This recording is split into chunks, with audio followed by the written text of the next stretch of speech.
Hello students, welcome to my channel Physics by Subhash sir.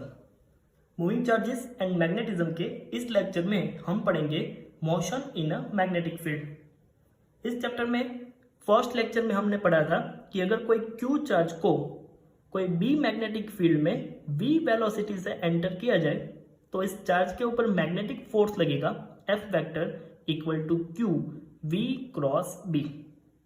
लेकिन इस charge की इस मैग्नेटिक फील्ड में मोशन कैसी होगी उसके बारे में हम इस लेक्चर में पढ़ेंगे। लेट सपोज कोई स्पेस में magnetic field plane of paper के इनवर्ड डायरेक्शन में है। अब यहां पर कोई चार्ज v वेलोसिटी से इस मैग्नेटिक फील्ड में एंटर कर रहा है। जैसे ही वो चार्ज v वेलोसिटी से इस मैग्नेटिक फील्ड में एंटर करेगा तो इस चार्ज के ऊपर फोर्स लगेगा। फोर्स की direction v cross B, B inward direction में है तो फोर्स की डायरेक्शन कुछ इस तरह से होगी। अब वेलोसिटी उसको इस डायरेक्शन में खींच रहे हैं, फोर्स उसको इस डायरेक्शन में खींच रहा है, तो चार्ज दोनों के बीच में आगे बढ़ेगा, फिर थोड़ा आगे बढ़ेगा, फिर इस पॉइंट पे वेलोसिटी मैग्नेटिक फील्ड फोर्स की डायरेक्शन कुछ इस तरह से हो जाएगी। तो इस तरह से यूनिफॉर्म मैग्नेटिक फील्ड में चार्ज की मोशन सर्कुलर मोशन होगी।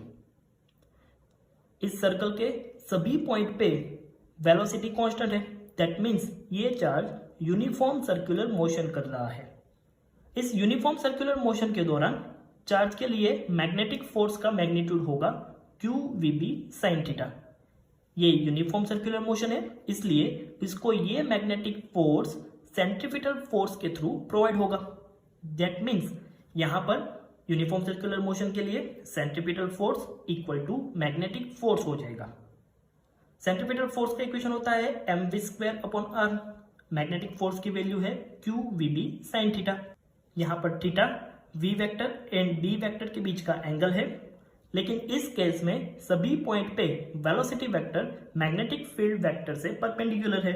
दैट मीन्स इस केस में theta equal to 90, sin 90 equal to 1, तो ये फॉर्मूला हो जाएगा mv²/r equal to QVB। Equation को सॉल्व करेंगे, r को सब्जेक्ट बनाएंगे तो ये हो जाएगा r इक्वल टू mv/QB।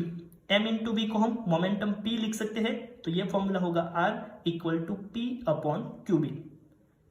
ये इक्वेशन हमें ये इंडिकेट कर रहा है कि मैग्नेटिक फील्ड में चार्ज का अगर मोमेंटम इंक्रीज होगा तो वो चार्ज जिस सर्कल में मूवमेंट कर रहा है उस सर्कल की रेडियस भी इंक्रीज होगी। हम स्टैंडर्ड 11 में ये फॉर्मूला पढ़ चुके हैं, linear velocity v equal to r omega, जहां पर ओमेगा एंगुलर वेलोसिटी या एंगुलर फ्रीक्वेंसी है। v/ओमेगा इक्वल टू r हो जाएगा, r की वैल्यू है mv/QB।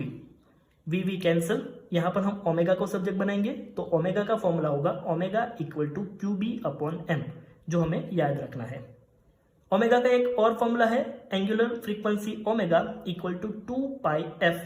ये वैल्यू यहां पर रखेंगे तो ये हो जाएगा 2πf इक्वल टू QB/m।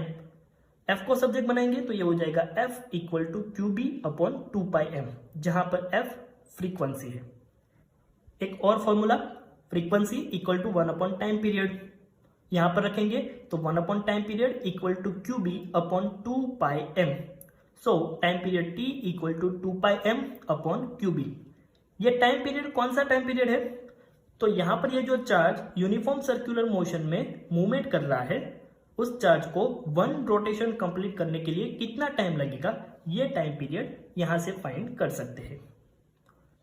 अब हमने यहां पर ये जो केस पढ़ा हुआ है उसमें क्या था, सभी पॉइंट पे velocity vector and magnetic field vector एक दूसरे के परपेंडिकुलर था। अब हम कोई ऐसा केस देख रहे हैं जहां पे मैग्नेटिक फील्ड एंड वेलोसिटी एक दूसरे के परपेंडिकुलर ना हो। यहां पर हमने एक कोऑर्डिनेट सिस्टम ड्रॉ की हुई है जिसमें पॉजिटिव x की डायरेक्शन में मैग्नेटिक फील्ड की डायरेक्शन है। यहां पर चार्ज के लिए velocity vector and magnetic field vector के बीच का एंगल थीटा है। ऐसे केसेस में हम क्या करेंगे, यहां पर वेलोसिटी वेक्टर के दो कंपोनेंट हम कंसीडर करेंगे, एक परपेंडिकुलर कंपोनेंट एंड एक पैरेलल कंपोनेंट। परपेंडिकुलर कंपोनेंट की वजह से चार्ज सर्कुलर मोशन करेगा, जो हमने यहां पर पढ़ा है। अब पैरेलल कंपोनेंट की वजह से क्या होगा, पैरेलल कंपोनेंट मैग्नेटिक फील्ड की डायरेक्शन में है, इसलिए ये चार्ज सर्कुलर मोशन तो करेगा लेकिन उसके साथ साथ मैग्नेटिक फील्ड की डायरेक्शन में भी आगे बढ़ेगा। तो इस तरह से अगर velocity and magnetic field perpendicular ना हो, ऐसे केसेस में चार्ज की मोशन हेलिकल टाइप हो जाएगी। ऐसी मोशन में अगर कोई चार्ज एक कंप्लीट रोटेशन कर रहा है तो एक कंप्लीट रोटेशन के दौरान वो मैग्नेटिक फील्ड की डायरेक्शन में उसने जो भी डिस्टेंस कवर किया होगा उसको बोलते हैं पिच। पिच का फॉर्मूला हम ऐसे लिख सकते हैं, pitch P equal to velocity का parallel component that means V parallel into time period T। V parallel जिसको हम यहाँ पर एंगल थीटा है तो V cos थीटा लिख सकते हैं, तो ये हो जाएगा V cos theta into time period का फॉर्मूला यहां से लिखेंगे 2πm/QB। तो इसको कंबाइंड फॉर्मूला इस तरह से लिख सकते हैं 2πmV cos theta divide by QB।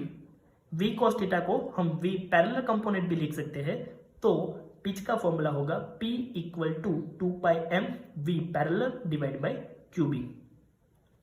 इसके अलावा इस हेलिकल मोशन की अगर हम रेडियस फाइंड करें तो वो हो जाएगा रेडियस ऑफ द हेलिक्स।